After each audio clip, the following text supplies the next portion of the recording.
Howdy ho, everyone. It's me, Ashley Branch, your favorite friendly neighborhood mom and the creator of the Mommy Logs, bringing you Women, Wives, and Moms podcast. Get into it. Hello, hi, my name is Ashley Branch, the creator of the Mommy Logs and this podcast, Women, Wives, and Moms. And I'm here with Rochelle. She's right there. I wonder if this is going to record like this. This is cute if it does. Anyway, and she is amazing and she does a lot of things that my brain won't allow me to say at this moment because I'm going to let her say it. Hi, Rochelle. Hi, I'm Rochelle McConico, and I do lots of things. I can yodel. That's Ooh. not true. I am the owner of Moon Cricket Productions, and I create festivals, comedy festivals, and I do comedy things. Anything comedy related, I'm a fan of, and I want to try, whether it's stand-up, improv, sketch, film, whatever. I just love it. Living life. Life is a comedy. It's a comedy. It's a dramedy.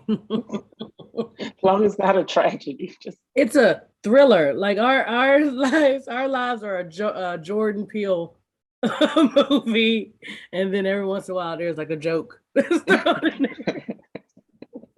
gonna learn about Rochelle McConico now. Rochelle, let's talk about Moon Cricket Productions. Okay.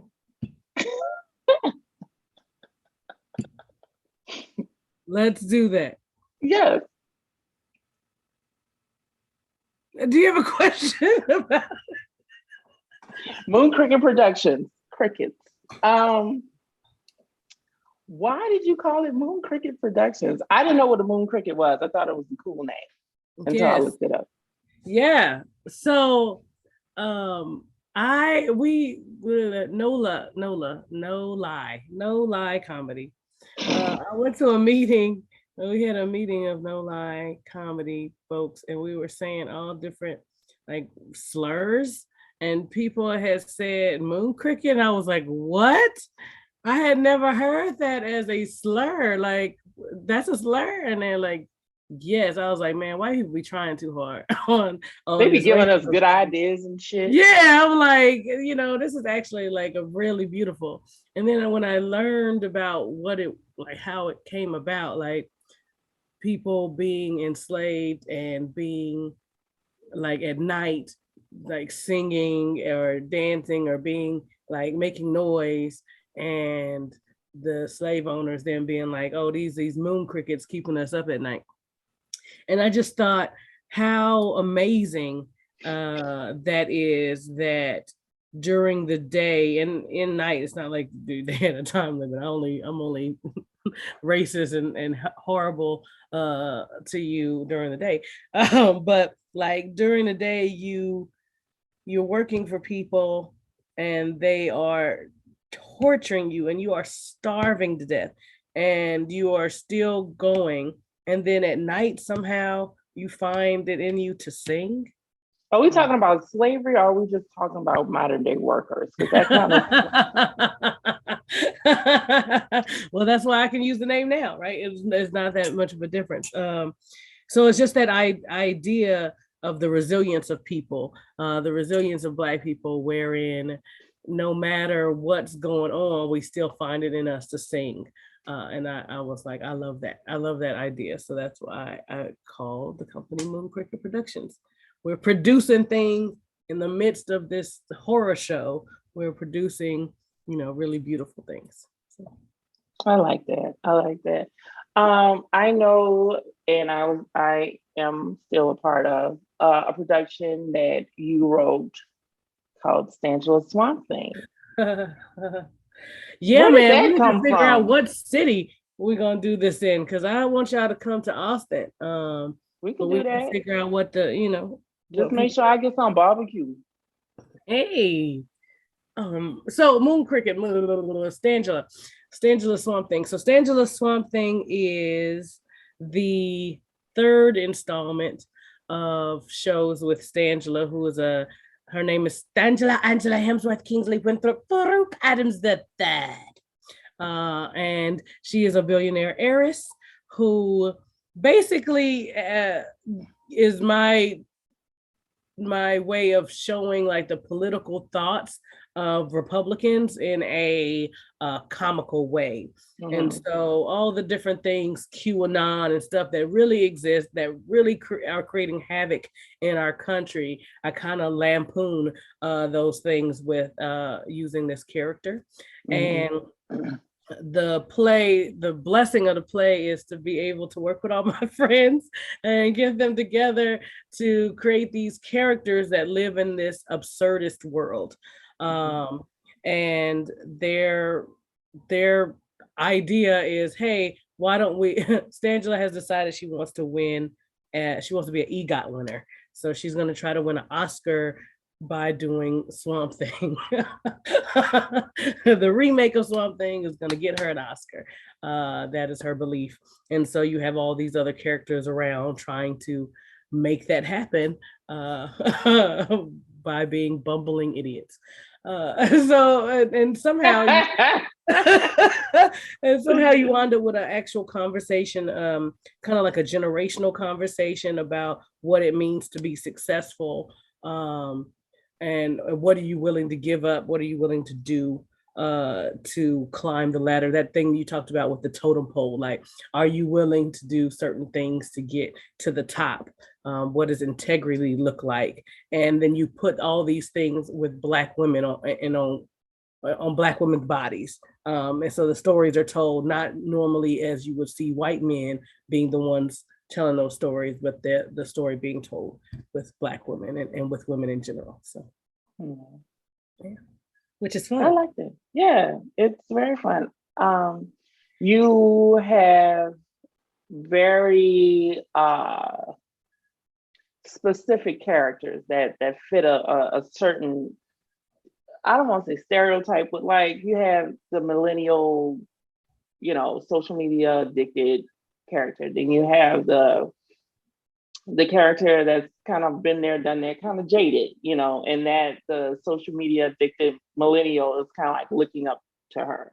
And then you have the character that's just kind of like the yes person, like, okay, well, sure, I do it. And then she ends up doing all the jobs.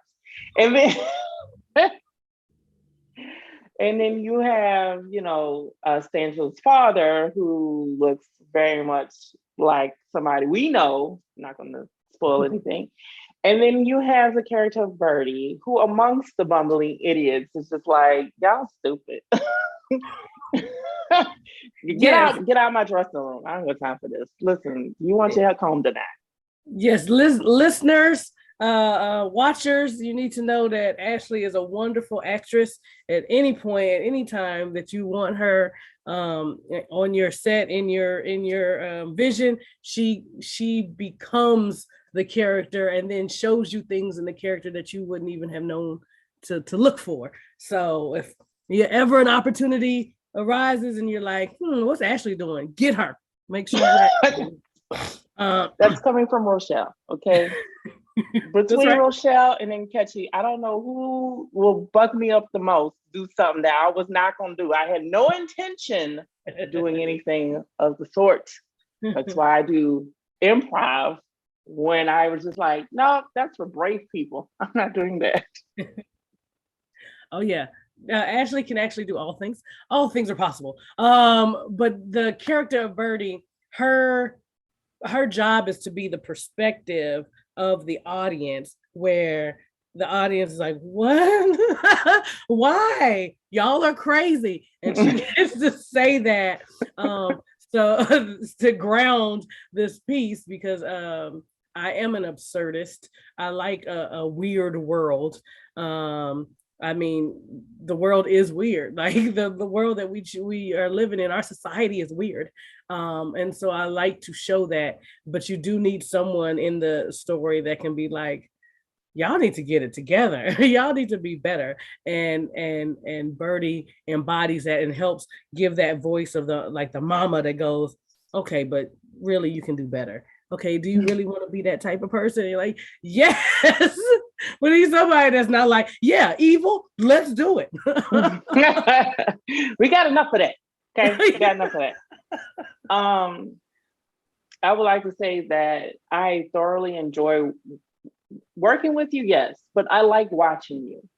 I like watching you. I like watching your movements. I like watching you, like when you see something and you're like, do it like that, do it like this. And the way you do that is in a way that's not, it's there's criticism in it, but it's so constructive that you don't have like the way you explain things is so easy and simple. Like you'll say, do it like this. And then you do it like you say do it, and then it's like, oh, okay.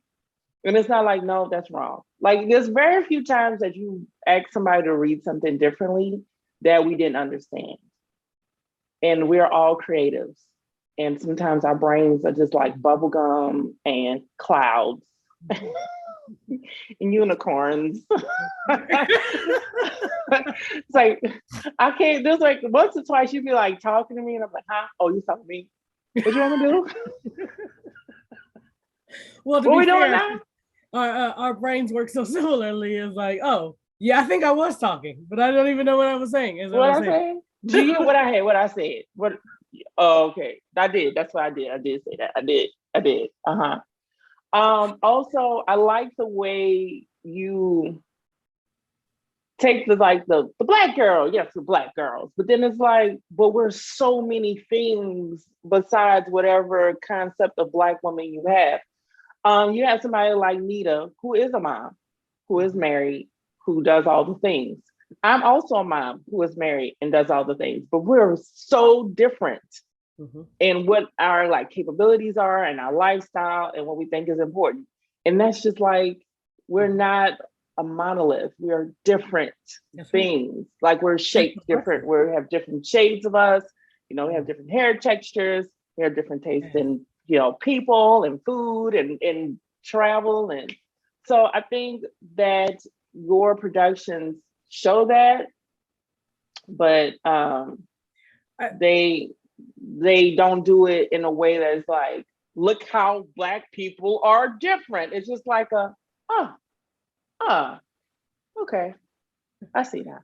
I think the gift that one of the gifts that I have is just to be able to bring people together and to try to create things, at least for a certain amount of time. We're together and we're creating and we're one body. And what this play has done is like, as you know, I will write the play and then we'll continue writing it. And so you have to have people that are flexible enough that they don't need it to be done when they sign on, because from listening to you, from listening to how you interact with one another, the laughter, the jokes, the little asides that y'all make, I'm like, that has to be in there, right? And so it becomes it's a feedback loop. It's here's what I think should happen, and then watching y'all do it and watching all the gifts that you bring to the play, and then adding that in and being like, that needs to be there. Oh, I didn't know I needed that spice, but she brought that spice in there. That's what it needs to be. Which is the other side of that is like, now I can't think of anybody else that could possibly do this character. I'm like, well, I mean, now if this person can't do this character, what am I going to do? Because this character is now, part my brain and part their brain that has created them. And so I do like to give anyone that is a part of any production I have the free, like, first of all, I have to trust them enough to even bring them into it. And then I like to give people the freedom to help create what is there. I'll give you the skeleton, add those textures to that, be that character. You have to know that character even more than I do. And then as you live the character, I can see the character. The character becomes 3D and not just something that's on a piece of paper. So it's my brain keeps going, can we do it now? Can we do it now? But you're in a different city. How do you do the production part? And so all of those pieces are things that have to be like laid out. But the people and the talent is something I'm like, please, when I call you, please answer the phone. I was to say this, as far as the play is concerned, the whole thing of perfectionism that I sense that you've since kind of like, I've relinquished it, right? And so if you say, I want to do this in Austin, we're going to do a show Friday, Saturday, Sunday. I need you here Monday. And then we can just run through it, like just, take a vacation and we'll do it. It's Friday, Saturday, Sunday. And then, we'll take a little break and then we'll do it somewhere else. I think that Stangelo's Swan thing is something that has to be seen. I often think about it, and I know if I often think about it, it's probably nagging you like a terrible kid. Mommy, mommy, mommy, look at me. Mommy. You see me? Yes. I know I hear it all the time. Yes. But I think not also not it being something that's nagging you, but it's something that should be seen and heard and experienced. So I thank you for that. I also want to know, ultimately, what is it that Rochelle would like to have?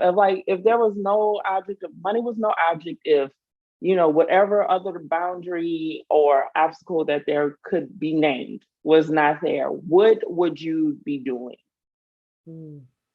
I would be having this conversation with you. I think for me, I want to create worlds. And so there's so many things that I see in my head, so many different projects, and whether it's radio or podcast or film or whatever, like across the spectrum. So to me, my brain wants to create a multi-billion-dollar conglomerate, right? Okay. The billion is not because, we making lots of money. It's because you need capital in order to expand these dreams. And so what I see, for instance, I see, Ashley's queendom, and I see Nita's queendom, and I see TK's queendom, right? And I see all different people who I interact with, all the different talents that they have. And I'm like, okay, I want to be able to be in positions to be like, hey, I want Ashley, can we work together on XYZ? Right? And make this thing happen. Okay, that exists now. TK, can we work on these things and make these things happen? And so the same way that a Kevin Hart or a Issa Rae or a Shonda Land or a Tyler Perry, right, have all of these different projects that they create, and they're able to be job creators. They're able to be people that open doors for others. That's the kind of thing that I want to be able to do. I'm surrounded by talented people. So I'm like, oh, here's my dreams. And there's dreams of my friends. How do I get us all to like lift this up? How do we make these things real? And I want to do that like on a daily. What do you do on a daily? Yeah. I'm talking to people, making things happen, and I'm creating visions so that they don't live in here. So, because all of us have so much in here. And that's why we're crazy. World. Yeah. Shut up. But right? Because it's like, oh. And those things need to live. And so I just want to continue to give birth to my dreams and help other people give birth to theirs. Would be dope. That would be dope. So dope. Okay, so I think this podcast went the way it was supposed to go. Because kind of just, Brian's like, what questions do you have? What are your dots? And I'm like, ain't no dots, okay? Ain't no dots. The way this podcast is set up, I put the ball in the guest court, and I kind of just let them run, because when you have like set questions, it's kind of hard to just answer genuinely. And if you're just having a conversation, however, things come out naturally. Things about yourself come out naturally. So I really do appreciate you doing this podcast. I appreciate everything that you give to us, all of us, me, Nita, Saya, and whoever else. And, hopefully sometime soon, we can get back on Stangelo's Mom thing. I found a script, and it was paper, and I was going through it, and I got to the back, and I was like, this is the second script. Ain't none of this on the final script. Ain't none of it. And I thought to myself, I said, watch this child rewrite this whole damn play because of the shit that didn't happen already. Yep, she didn't already start rewriting it. See? Oh, you know Gotta me know too your well. You know me too well. That part of the reason I haven't called you is because I'm like, I need to look at the script once. Y'all ready to do the play? Yeah. The first 7 scripts, burn them. Just burn them. You know what? Make some paper mache with them. If you want. Yeah.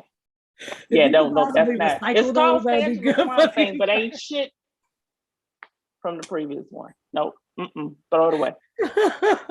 I knew it. I already knew it. I was like, when the insurrection happened, I was like, I'm gonna have to learn some new lines. New lines. If I'm honest, I one of the things is trying to also find the humor in something that is painful. We are painfully having our democracy stripped from us. And so being able to have that conversation in a way that feels necessary and genuine, but also humorous, we're looking to find that. So yeah. Well, we're gonna find it. You know why? Because we as Black women, okay, we know how to do that. So that's right. But that being said, I'm going to end this podcast. Thank you so much, Rochelle McConico, for doing this. This has been Women, Wives, and Moms. And like I always say, be kind to yourself and to others. And I'll see you on the other side. Peace. Peace. That's so cool. That's so cool. That's so cool. I'm just waiting for it to cut off. Yeah, just less than 1 minute of dancing. I ain't got no titties, man. Bouncing and nigga bouncing. Thank you so much for tuning into the Women, Wives, and Moms podcast. Remember, be kind to yourself, to others, and to the world. And I will see you on the other side. Peace. ADHD, y'all. Woo, woo.